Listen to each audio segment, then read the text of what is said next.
পর্দা করব। আর পর্দা করতে আমার নিজেরও ভালো লাগে, আর হচ্ছে এই পর্দাটি আমার আমার জন্য জোর করে কেউ দেয়নি, আমি নিজে থেকে এটা করেছি।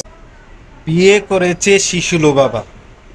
বর্তমানে সোশ্যাল মিডিয়াতে ওনার বিয়ে নিয়ে সমস্ত কিছু পেজ, প্রোফাইল সব কিছুর মধ্যে, ইউটিউবের মধ্যে তোলপাড়। কেন তিনি বাল্য বিবাহ করেছে, আবার অনেকে জ্বলতেছে। তবে ভাই, যারা জ্বলতেছেন বা যারা এগুলা সমালোচনা করতেছেন, তবে বর্তমানে আমার মতামতে যে বাংলাদেশে এখন নারী নিরাপত্তা নেই। তিনি মানে অল্প বয়সী বিয়ে করেছে, আমি মনে করি যে খুবই ভালো করেছে। ঠিক আছে, এখন বর্তমানে প্রচুর পরিমাণ ধর্ষণের শিকার হচ্ছে, কোনো বিচার হচ্ছে না, কোনো কিচ্ছু না।